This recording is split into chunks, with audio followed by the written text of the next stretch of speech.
This may surprise you, but the name Lucifer appears exactly once in the entire Bible, Isaiah 14:12, and it is not talking about Satan. It's actually talking about the king of Babylon falling from power, but a translation error turned morning star into the proper name Lucifer, and now billions of people believe that Satan and Lucifer are the same being when the Bible never actually makes that connection. So let me untangle what Lucifer actually means and what he represents esoterically. As always, let's start with what the Bible actually says. Isaiah 14:12 in the King James Version says, "How art thou fallen from heaven, O Lucifer, son of the morning?" This is a taunt song against the king of Babylon. He's compared here to the morning star, the planet Venus, which shines brightest before dawn and then fades again when the sun rises. It's saying you thought you were the brightest light, but you fell when the true light appeared. Lucifer is not a name here, it's actually Latin for light bearer or light bringer, translating the Hebrew Hallel ben Shachar, which means shining one, son of the dawn. It's describing Venus, the morning star, as a metaphor for a prideful king's downfall.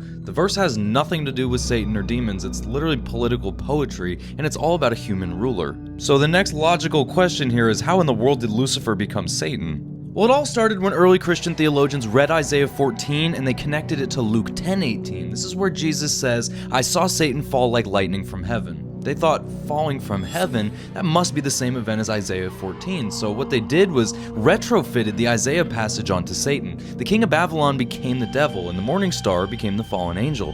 Lucifer went from a descriptive metaphor to a proper name for Satan, but this is all interpretation, not text. The Bible never calls Satan Lucifer. It's Christian tradition just layering meaning onto an unrelated passage at the end of the day. So is Lucifer even a proper name at all? Well, actually, no. Lucifer is a Latin translation of a Hebrew metaphor. Modern translations don't even use it. They say morning star or day star or shining one because that's what it meant. Ironically, Revelation 22:16 calls Jesus the bright morning star. If Lucifer means morning star and Jesus is the morning star, then using Lucifer as Satan's name creates a problem, clearly because you're giving Satan and Christ the same title. So, is Lucifer Satan, or is Lightbearer a title that applies to anyone who brings illumination, including Christ? Well, to answer that, we need to figure out what Lightbearer actually means. Well, Lucifer is made up of two root words in Latin, lux and fair, meaning light, and to bring, the one who carries light, or the one who brings illumination. In Roman mythology, Lucifer was the morning star, Venus, the herald of dawn. Nothing evil, just the planet that announced the sun's arrival.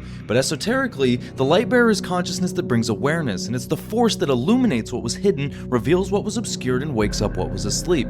So is the Lightbearer good or evil? Or is light itself neutral and it's what you do with awareness that matters? The Gnostics had a lot to say about this too, so let's see what they think.